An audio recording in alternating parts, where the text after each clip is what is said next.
Bonjour à vous tous. Nous allons enregistrer, enfin je vais enregistrer la chronique 11 et 12, c'est-à-dire la 6e chronique, séparée en deux parties comme d'habitude. La première partie, j'essaye de faire un petit tour pour vous informer de ce qui se passe. Et la deuxième partie, on essaye de voir plutôt quelles sont les solutions que l'on peut mettre en œuvre. Voilà, je pense qu'en plus, il est prévu, donc ceci sera diffusé le 6 mars, je crois qu'en plus, il est prévu le 15 mars, un direct où vous pourrez m'interroger sur l'ensemble des vidéos que j'ai faites depuis le début de cette chronique, maintenant ou jamais. Donc, je me suis un peu posé la question cette semaine de savoir, puisque nous approchons des élections présidentielles, qui serait le meilleur candidat pour pouvoir, en cas d'effondrement, s'occuper le mieux des Français, c'est-à-dire d'une part maintenir l'ordre, parce qu'il n'y a aucun doute qu'il va y avoir des violences, probablement en particulier urbaines. Il va y avoir aussi beaucoup de monde sur les routes, des gens qui vont essayer de sortir des pièges des grandes villes ou des quartiers difficiles, disons-le. Ces gens se feront peut-être rançonner.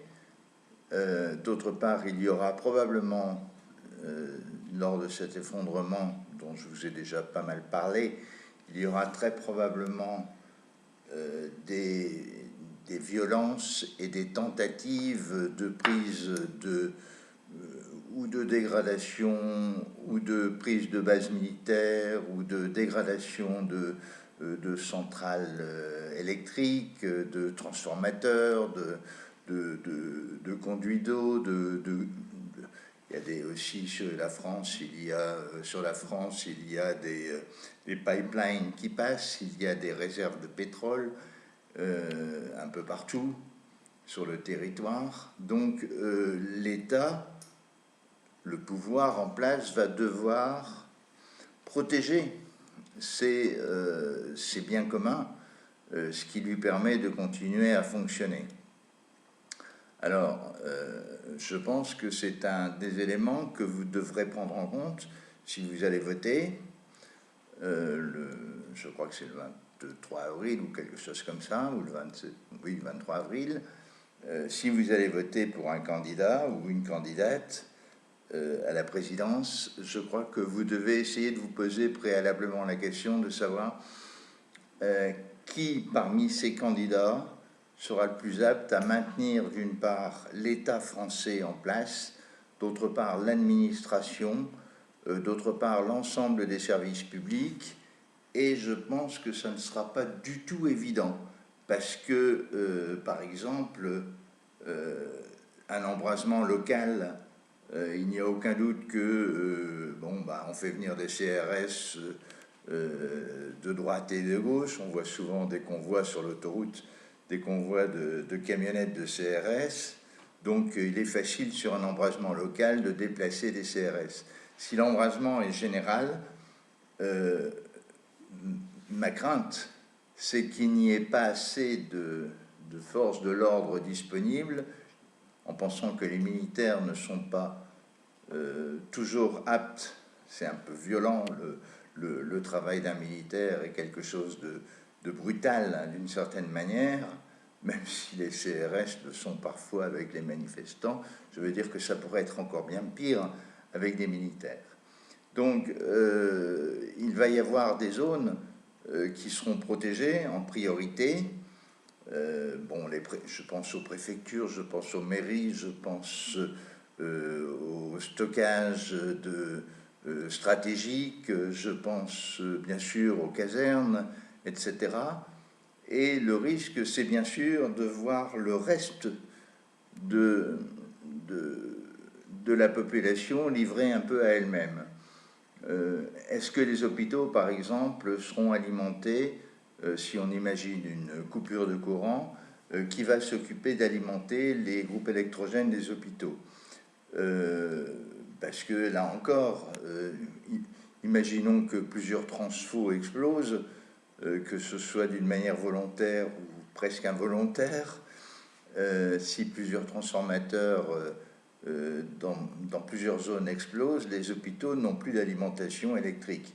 Mais il n'y a pas que les hôpitaux. Hein. Je vous ai déjà signalé que au cas où l'électricité, c'est le fondement de notre système économique.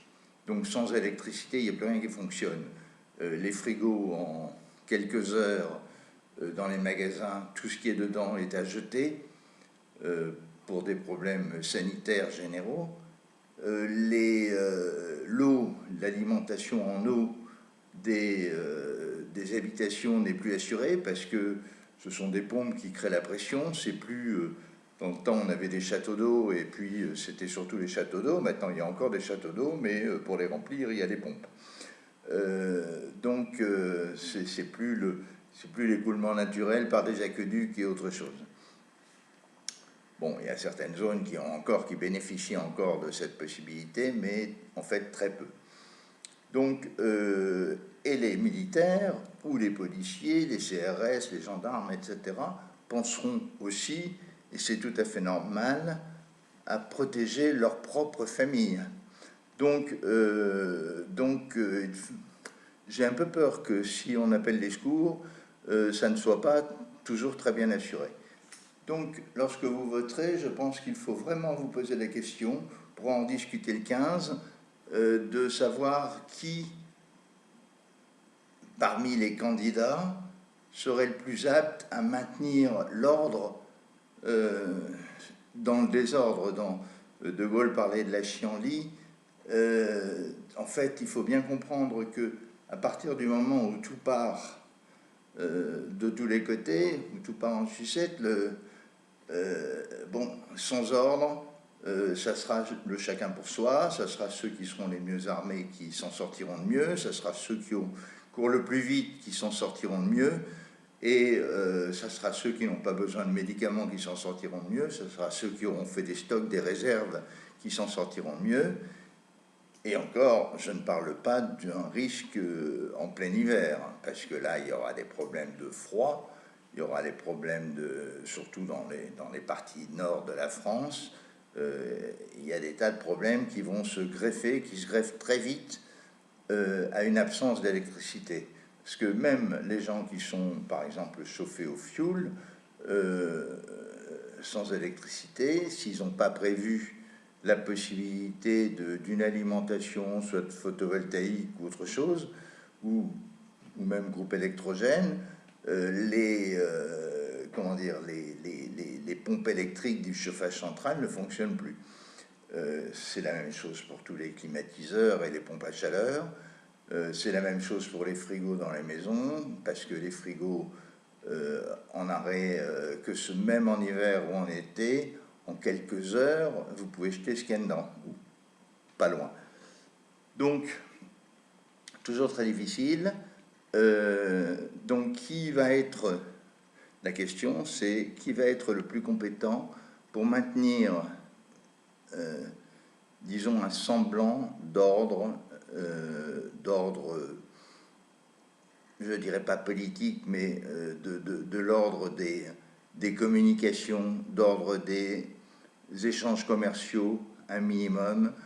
Je pense malheureusement que aucun des gens qui actuellement risquent d'obtenir, peuvent avoir le pouvoir dans les mois qui viennent, après les présidentielles, je pense qu'aucun n'est préparé à ça. Donc, comme aucun n'est préparé à ça, comme aucun des dirigeants possibles, potentiels n'est préparé à ça, je pense que chacun de nous, une fois de plus, et je le redis et je le redirai tout au long de ces chroniques, chacun de nous doit essayer d'être le plus autonome possible, d'être le mieux protégé possible. Ça ne se fait pas uniquement tout seul, ça se fait avec les voisins, ça se fait avec, disons, d'une manière très large, le voisinage, mais ça se fait aussi en se mettant intellectuellement dans une situation où ces choses-là peuvent arriver.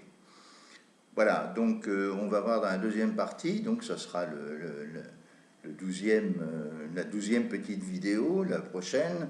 On va voir dans la deuxième partie, une fois de plus, quels sont ce que vous pouvez faire, les précautions que vous pouvez prendre, etc. Mais donc, pour cette première partie, essayez de commencer à penser qui serait le plus apte à défendre disons, la structure générale des banques de l'État, de l'alimentation, de l'énergie, etc. Voilà, à tout à l'heure.